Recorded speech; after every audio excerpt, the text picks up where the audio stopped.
ফরিদপুর শহরতলির বাইপাস সড়কের পিয়ারপুরে অবস্থিত স্থানীয় বিএনপি নেতা মোহাম্মদ জাহিদ শেখের মালিকানাধীন রাতুল ফার্নিচার কারখানায় আগুনে পুড়ে গেছে মূল্যবান মেশিনসহ বিপুল পরিমাণ আসবাবপত্র। শনিবার দিবাগত রাতে এ অগ্নিকাণ্ডের ঘটনা ঘটে।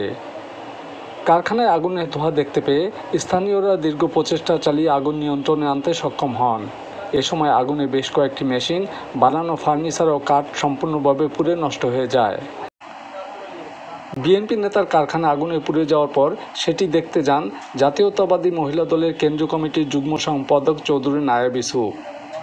এ সময় তার সাথে ছিলেন জিয়া পরিষদ ফরিদপুর জেলা সভাপতি অ্যাডভোকেট আব্দুল হান্নান, শহর বিএনপির সদস্য সচিব গোলাম মোস্তফা মিরাজ সহ বিএনপির নেতৃবৃন্দ।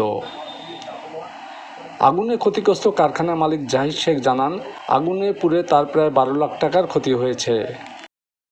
হঠাৎ করে এখান থেকে ফোন আসে আমার কারখানা থেকে যে আপনার কারখানার ভিতরে আগুন। তখন আইসে দেখি যে আমাদের এখানে এসে ভিতরে সব পুড়ে গেছে। এলাকার কিছু লোকজন ছিল, পাড়া প্রতিবেশী ছিল, এরা এসে মোটামুটি তাৎক্ষণিকভাবে আগুন নিয়ন্ত্রণ করে। কিন্তু নিয়ন্ত্রণ করতে করতে আমার অনেক বড় ক্ষতি হয়ে গেছে।